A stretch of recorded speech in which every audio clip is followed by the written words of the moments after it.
બોટાદ જિલ્લામાં 106 ગ્રામ પંચાયતી 22 જૂનના રોજ સ્થાનિક સ્વરાજની ચૂંટણી યોજાનાર છે, ત્યારે ગ્રામ્ય કક્ષાએ શું સમસ્યા છે તેમજ કેવા વિકાસના કામો થયા અને ગ્રામજનો કેવા ઉમેદવારની પસંદગી કરશે, આ અંગે ટાટમ ગામના લોકોનું શું માનવું છે, જોઈએ અહેવાલમાં।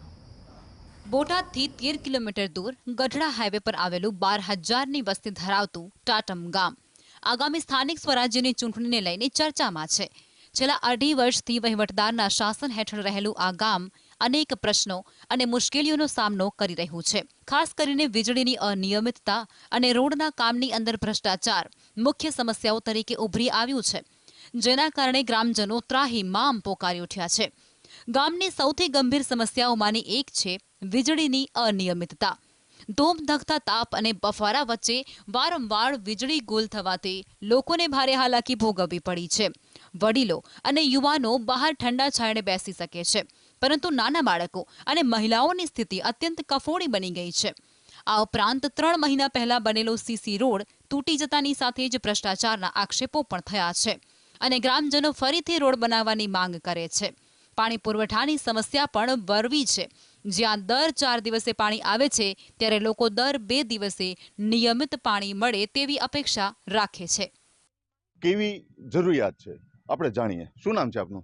મારું નામ નાજાભાઈ ગેલાભાઈ ભરવાડ। નાજાભાઈ, આગામી 22 તારીખના રોજ ચૂંટણી યોજાવાની છે, કેવા ઉમેદવારની પસંદગી કરશો ને કેવી જરૂરિયાત છે? અમારે તો એવો ઉમેદવાર જોઈએ, યુવા ઉમેદવાર જોઈએ છે કે ભણેલો ગણેલો હોય અને ગામના વિકાસના કામ થાય એવી અમારી અપેક્ષા છે। ખાસ કરીને આપણે જે પેલા ચૂંટણી પહેલા કેવા વિકાસના કામો થયા હતા ને કેવી જરૂરિયાત? ચૂંટણી પહેલા તો કંઈક કામ થયા છે, કારણ કે વહીવટદાર હતા, વહીવટદારમાં અમુક કામ થયા છે અને અમુક કામ બાકી છે। તો આવનાર જે સરપંચ આવે એની પાસે અમારી એવી અપેક્ષા છે કે સારામાં સારા કામ થાય, બ્લોકના થાય, આરસીસીના થાય અને બધાને પૂરતો ન્યાય મળી રહે એવી અમારી અપેક્ષા છે। જે કાંઈ ઉપરથી પાણી આવે છે એ પાણી ઉપરથી ઓછું આવે છે અને પાણીનો પ્રશ્ન અત્યારે ટાઇટમમાં બહુ ઓછું આવે છે, એટલે ગામ લોકોનો બધાનો ઓહાપો બહુ છે કે પાણી થોડું ખારું આવે તો ગામ માટે સારું એમ। એના કદાચ પૈસા ઓછા હોય ને કામ કર્યું હોય તોય ભલે, ભ્રષ્ટાચાર થયો હોય તોય ભલે, પણ એક મંદિરની સામે જે અંબાજીના રોડ કર્યો છે ને એ બહુ ખરાબ રોડ થયો છે। આરોગ્ય સુવિધાઓની વાત કરીએ તો ગામની વસ્તીના ધોરણે પ્રાથમિક આરોગ્ય કેન્દ્ર કાર્યરત છે, પરંતુ રાત્રિના સમયે ડોક્ટર કે પછી સ્ટાફ હાજર ન રહેતા હોવાની પણ ફરિયાદો ઉઠી છે। આ ઉપરાંત વસ્તીના પ્રમાણમાં આંગણવાડી કેન્દ્રો ઓછા હોવાથી વધુ આંગણવાડી કેન્દ્રો શરૂ કરવાની પણ માંગણી થઈ રહી છે। આ બધી જ સમસ્યાઓ ગ્રામજનો માટે રોજિંદા જીવનમાં મોટી મુશ્કેલીઓ ઊભી કરી રહી છે અને તેમની મુશ્કેલીઓમાં વધારો કરી રહી છે।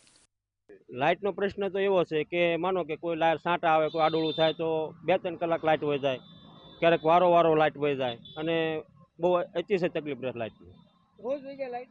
રોજ એટલે અમુક સમય વહી જાય, કાંઈક એવું આડોળું હોય, સાંટા છે હોય, આડોળું હોય તો આમ તો ઝટકા તો રોજ મારે જ તે। આગામી 22 જૂનના રોજ યોજાનારી ચૂંટણીમાં ગ્રામજનો ચૂંટાઈને આવનારી નવી પંચાયત બોડી પાસેથી આ બધી સમસ્યાઓનો ઉકેલ લાવવાની અપેક્ષા રાખે છે। સ્થાનિક રોડ, રસ્તા, ગટર, પાણી, વીજળી અને આરોગ્ય જેવી પાયાની સુવિધાઓમાં સુધારા થાય અને ગામનો સર્વાંગી વિકાસ થાય તેવી આશા સાથે ગ્રામજનો પોતાના મતાધિકારનો ઉપયોગ કરવા તૈયાર છે। ધર્મેન્દ્ર લાઠીગરા, GSTV, બોટાદ।